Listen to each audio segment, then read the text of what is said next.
ഇന്ന് ഇത്രയും വിളവ് കിട്ടി. ഇത് തീർത്തും ജൈവവളമാണ് ഉപയോഗിച്ചത്.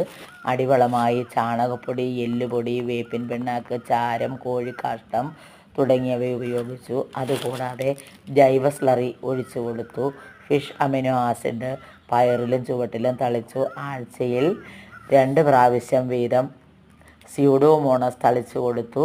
കൂടാതെ ബിവേറിയ ഇടയ്ക്കിടെ തളിച്ചു കൊടുത്തു. അങ്ങനെ പയർ ഒരുവിധം നല്ലതായി പിടിച്ചു. പയറിന് ആദ്യം എനിക്ക് ഏറ്റവും കൂടുതൽ പ്രയാസമായിട്ട് തോന്നിയത് പയറിലെ മുഞ്ഞയായിരുന്നു. അത് ബിവേറിയ തളിച്ചു കൊടുത്തപ്പോൾ ആ മുഞ്ഞ മാറി.